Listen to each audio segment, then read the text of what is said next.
ಮದುವೆ ಆಗೋದು ತುಂಬ ಲೇಟ್ ಆಯಿತು ಅಂತ ನಮ್ಮಮ್ಮ ತುಂಬ ಟೆನ್ಷನ್ ಮಾಡ್ಕೊಂಡಿದ್ರು. ಮತ್ತು ಆನಂದ್ ಗುರೂಜಿಯವರು ಹೇಳೋಂತಹ ಅನುಷ್ಠಾನಗಳನ್ನು ತಪ್ಪದೆ ಮಾಡು ಅಂತ ಅವ್ರು ಬಲವಂತದಿಂದ ಮಾಡಿಸ್ತಾಯಿದ್ರು ಫಸ್ಟು. ಆಮೇಲೆ ನಾನು ಅವ್ರು ಹೇಳಿದ್ನೆಲ್ಲ ನಂಬಿ ಮಾಡಿದೆ.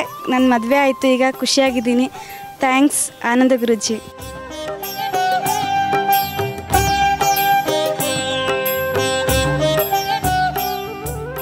ಎಲ್ಲ ವಾಹಿನಿಗಿಂತ ನನಗೆ ಜೀ ಕನ್ನಡ ಅಂದರೆ ಇಷ್ಟ. ಜೀ ಕನ್ನಡದಲ್ಲಿ ಮಹಾಶಿವಾಣಿ 8 ಗಂಟೆಯಿಂದ 9:30ವರೆಗೂ ನೋಡ್ತೀವಿ.